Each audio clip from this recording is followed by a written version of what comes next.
Guys, magandang umaga. Ito na yung prepare nating taniman ng ano, na malaki na yung aking mga binhi ng ano, binhi ng talong. Tataniman na natin siya, yung prepare natin una nating ipinakita sa inyo. Tataniman na natin siya. Para ano na, pakinabangan na siya. Wala guys, tatanim na tayo. Ilagyan ko sana ng ano ng coconut feed sa ilalim para maano yung lupa, malambot lagi siya.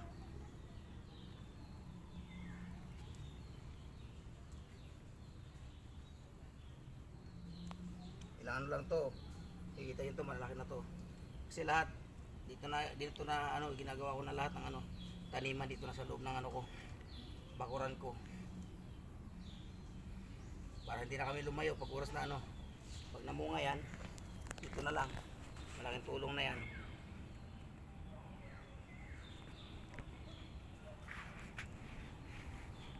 Kaya ko kasi mga ano ng mga punla yan na lumaki na sila eh.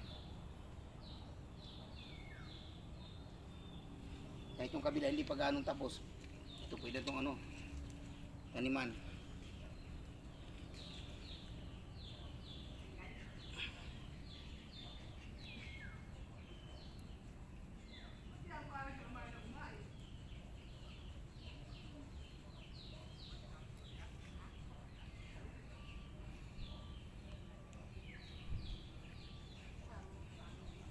Nabuhay na ito guys, update ko kayo hanggang sa pagdidilig dito, hanggang sa pamumunga niya.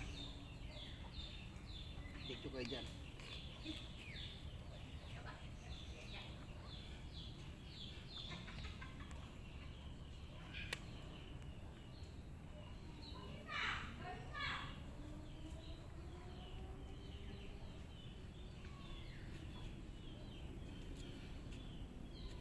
Panibagong pag-asa na naman yan guys, maliban sa mga taniman kong iba, ito para naman ito sa pang araw-araw na ano.